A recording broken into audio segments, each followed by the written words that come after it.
құрбаны тек Қап-Қарашқа ғана емес, бұл тізімде оның әріптестері де бар екен. Әлішер Кәримов дәл сондай әңгіме айтты, менде қысым болды дедім, менде де қысым болды деді. Сосын Қайрат Түнтековке айттым мен. Келесі жыл сен қатысшы өйткені Майкл Джексонды жалпы қатты жақсы көреді екен олар дедім. Сен енді жалпы репертуарың жалпы жақсы келеді, Джексонның стиліндегі әндерді жақсы орындайсың, әндерін жақсы орындайсың өзінің деп.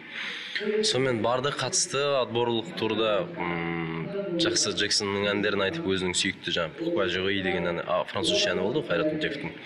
Сол әндерді айтып барған екен, бірақ финалда орындатқызбапты ол әндерді. Дәл солай, мысалы былай айтқан кезде өзімізге ыңғайлы, өзімізге қолайлы әндерді орындатқызбайды. Соның өзі бір үлкен қысым болып табылады, өйткені барғаннан кейін өнер адамда бір еркіндік болу керек.